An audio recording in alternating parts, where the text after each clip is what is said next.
Et maintenant, Claire Doutrillo nous invite à regarder de près 3 moments historiques des relations franco-allemandes, dont justement celui de la signature de ce fameux traité de l'Élysée. Rediffusion d'un classique de carambolage. Trois gestes. Il s'agit de 3 gestes historiques échangés entre des chefs d'État français et allemands et que nous nous proposons de regarder très attentivement. Paris, 22 janvier 1963. Le général de Gaulle et Konrad Adenauer s'apprêtent à signer le traité de coopération franco-allemand, encore appelé traité de l'Élysée, qui va entamer le processus de réconciliation franco-allemande. Il faut essayer d'imaginer ce que représente dans la France de 1963 la présence d'un chancelier allemand à Paris, la conclusion d'un tel traité avec l'Allemagne. Après la signature, le général de Gaulle se lève pour prononcer un très bref discours d'une grande force. Il n'y a pas un homme dans le monde qui ne mesure l'importance capitale de cet acte, non pas seulement parce qu'il tourne la page après une si longue et si sanglante histoire de lutte et de combat. Modestement, le chancelier Adenauer se contente de dire qu'il n'a rien à ajouter aux mots du général. Sie haben die Empfindungen und die Gefühle aller derer, die auf französischer Seite und die auf deutscher Seite an diesem Werke mitgearbeitet haben, so treffend wiedergegeben, dass ich nichts hinzuzufügen brauche. Les archives nous montrent l'amorce du mouvement de Konrad Adenauer qui va se rasseoir. Plan de coupe sur le lustre. De Gaulle se lève et déjà en se levant, il se tourne vers Adenauer, qui, visiblement un peu surpris, se tourne aussi peu à peu vers De Gaulle. Mais De Gaulle a déjà les bras grands ouverts. Il avance, il franchit les 2 pas qui le séparent encore d'Adenauer. Très raide, les bras le long du corps, Adenauer ne semble toujours pas comprendre.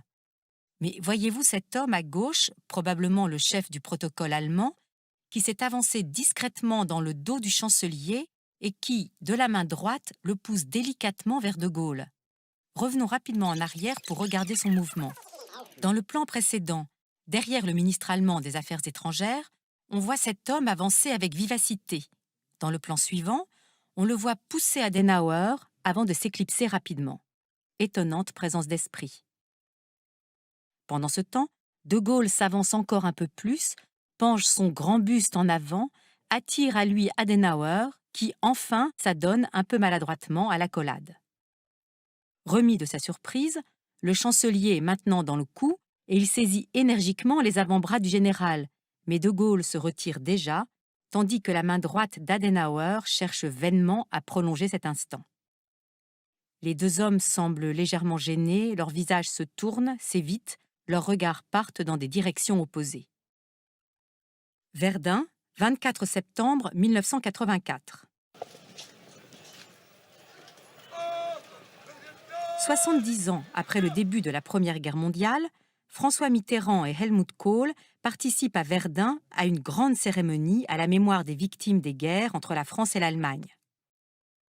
Après avoir rendu hommage aux 300 000 disparus dont les restes reposent dans l'ossuaire de Douaumont, le président et le chancelier se placent devant le catafalque, couvert d'un côté par un drapeau allemand et de l'autre par un drapeau français. L'hymne allemand retentit d'abord.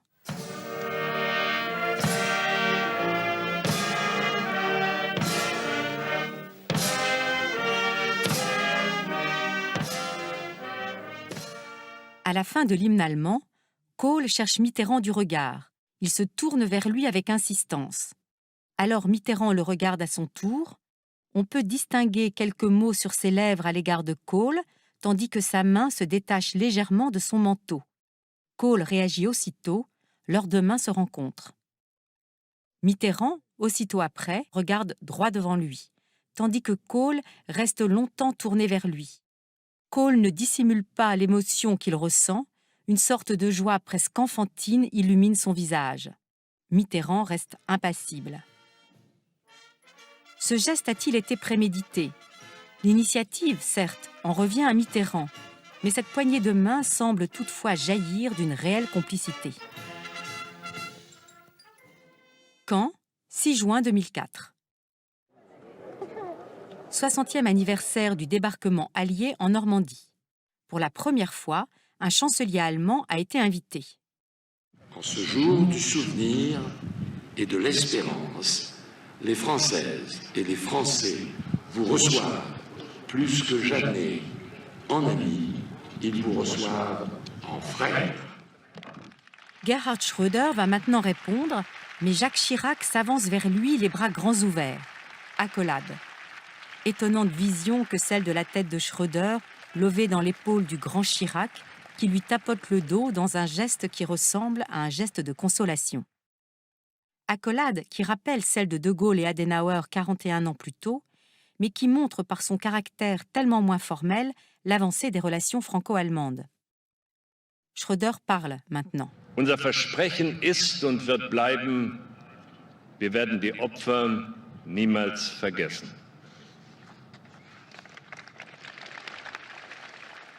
À la fin de son discours, il se tourne vers Chirac qui, à nouveau, s'avance vers lui les bras grands ouverts.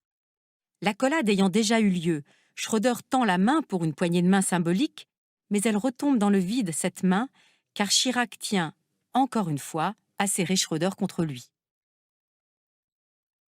À la fin de l'accolade, Chirac passe le bras sur l'épaule de Schröder, et c'est avec un large sourire que les deux hommes regardent ensemble, public et caméra.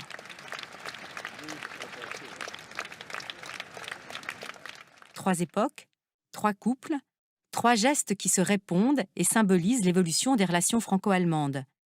Trois gestes aussi que se devront de méditer les futurs chefs d'État des deux pays.